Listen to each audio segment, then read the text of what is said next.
Friends, welcome to my channel. ఈరోజు నేను మీకు సింపుల్ అండ్ టేస్టీ కొబ్బరి చట్నీ ఎలా చేయాలో చూపించబోతున్నాను. ఇది ఇడ్లీలోకి, దోశలోకి, ఉప్మాలోకి చాలా బాగుంటుంది. ఇది ఎండు కొబ్బరితోనో మరియు పచ్చి కొబ్బరితోనో రెండింటితో చేసుకోవచ్చు. చాలా బాగుంటుంది.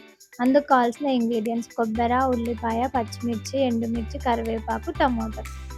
ముందుగా పీసెస్గా కట్ చేసుకున్న కొబ్బరిని బాగా మిక్సీ పట్టుకోవాలి. తర్వాత అందులోకి ఉల్లిపాయ, టమోటో, పచ్చిమిర్చి,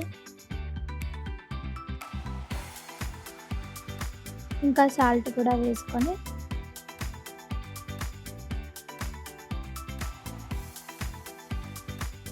మిక్సీ పట్టుకోవాలి.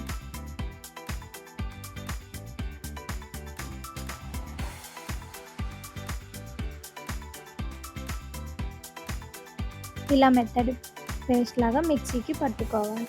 తర్వాత మనం తాలింపు కోసం స్టవ్ ఆన్ చేసుకొని ప్యాన్ హీట్ అయ్యాక ఆయిల్ వేసుకోవాలి.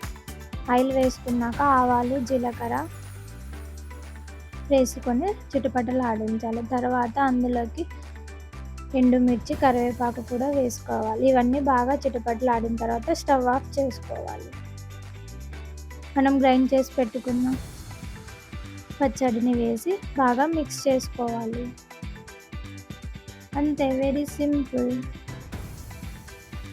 కొబ్బరి చట్నీ రెడీ అయిపోయింది.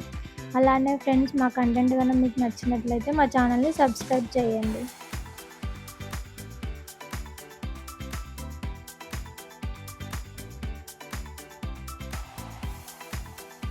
సింపుల్ అండ్ టేస్టీ కొబ్బరి చట్నీ రెడీ.